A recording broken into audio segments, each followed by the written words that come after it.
We've written over 60 papers at IOHK. 60. That's a good academic career. 60 meaningful papers. We're the #1 company in the world for citations in the cryptocurrency space. If you look at our citations objectively, just go to Google, look at the papers, look at the citation counts, add them together, compare them to our competitors. Are we done? No. We've laid the foundations. And there are years to decades of work to get us to that utopia that we want to get to of 1 billion people. But the thing I'm confident about is the process is right. It's not ego. It's just thinking in terms of the Rolling Stone effect, the avalanche effect. Once you've started this, it's irreversible. It's a good idea. Guys, we went from nobody to a project that donated money to a United States university, a state school, and got not only the university, but the state to match funds with our currency.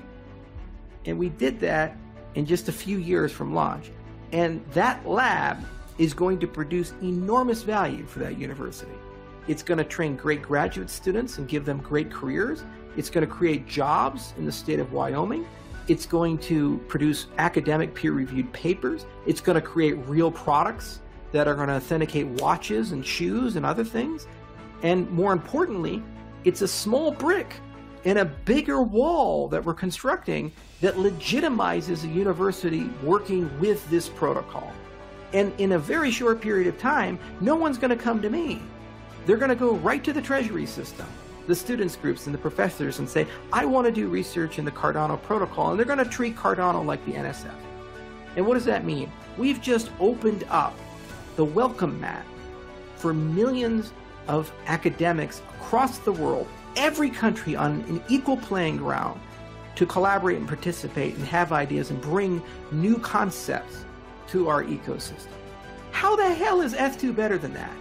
They don't have any mechanism to facilitate this. It's basically whoever's leading that project, who's ever in the inner circle, that's the extent of their mental capacity. And what we as a movement have done is created an inevitability that every university in the world can now participate and play in our sandbox.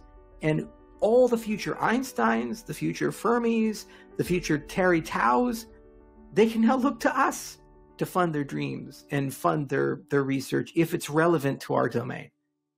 And we get that forever. And there's no country that owns it. There's no intellectual property. There's no patents. It's yours as much mine. That's the system we've constructed, because that's what you get when you have principles. That's what you get when you tell people what you're going to do and you're honest about it and you do it. You might take more time to do it. You might find out that the road that you're on is shut down and you have to take a detour and go around, and it's a lot longer journey. But if you continue the discipline, the intellectual honesty, and most importantly, the process, you'll get there. And when you get there, you inspire other people to continue the journey with you. And those people, when they continue the journey with you time and again, what do?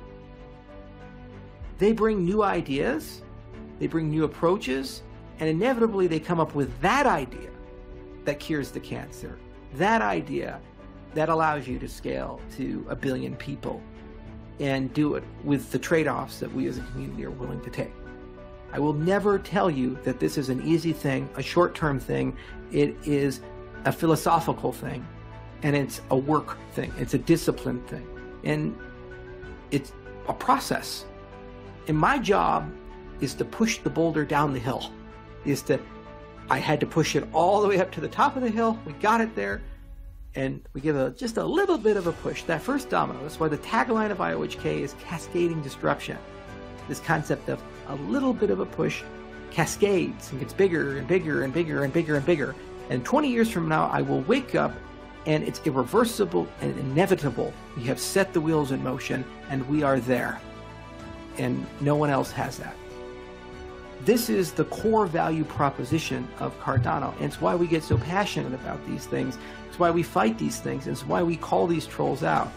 Because we're trying to make the point and put the flag in the ground and get people there. And I will never apologize for that, ever. You don't like the style? Okay.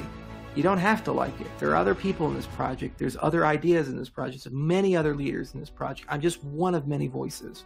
And I have a particular style and a particular way of doing things. But no means does it have a monopoly on this project as a whole. And if you like a different style, find that person attached to them. But you have to be in love with the process. And if you're not, it's not for you. Go do something else. Listen to the sweet little lies of our competitors.